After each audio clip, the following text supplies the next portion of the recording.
Welcome to our channel. Today, we're diving into the world of YouTube end screens and showing you exactly how to design clickable ones that will keep your viewers engaged and coming back for more. It's easier than you might think, and by the end of this video, you'll be crafting end screens that boost your watch time and subscribers. Alright, let's jump right in. First, you'll need some video content to, add an end screen to. Once your video is uploaded and processed, head over to YouTube Studio. You can find this by clicking on your profile picture in the top right corner of YouTube and then selecting YouTube Studio from the drop-down menu. Once you're in the studio, navigate to the Content tab on the left-hand side. This is where all your videos live. Find the video you want to work on and click on its title or the Details icon, which looks like a pencil. This opens up the Video Details page where you can edit all sorts of things, including the end screen.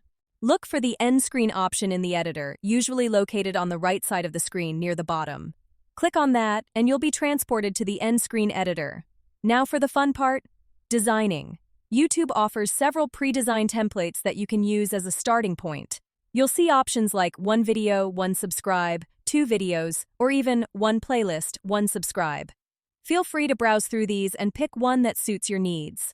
Alternatively, you can start from scratch by clicking the Element button, which allows you to add individual elements like videos, playlists, subscribe buttons, and even links to approved external websites if you're part of the YouTube Partner Program.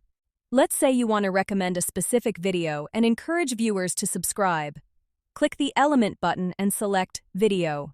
You'll then have 3 options: Most Recent Upload, Best for Viewer, or Choose Specific Video. Most Recent Upload is great for automatically promoting your latest content. Best for Viewer uses YouTube's algorithm to recommend videos based on what it thinks your viewers will enjoy. And Choose Specific Video lets you handpick exactly which video you want to feature. Select whichever option is right for you. Then find the video you want to promote and click on it. You'll see it appear on your end screen. Next, let's add that subscribe button. Click Element again, and this time, select Subscribe. A subscribe button with your channel logo will appear. You can drag and resize both the video element and the subscribe button to position them exactly where you want them on the screen. Timing is key when it comes to end screens. You can adjust when the elements appear by dragging the edges of each element's box along the timeline at the bottom of the screen. Typically, end screens last for the last 5 to 20 seconds of your video. Make sure the elements don't overlap each other and are visually appealing.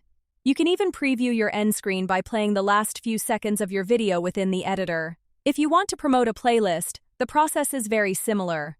Click the Element button, select Playlist, and then choose the playlist you want to feature. Again, you can resize and reposition it as needed. Finally, once you're happy with your design, click the Save button in the top right corner of the end screen editor. And that's it. Your clickable end screen is now live on your video. Don't forget to like this video and subscribe to our channel.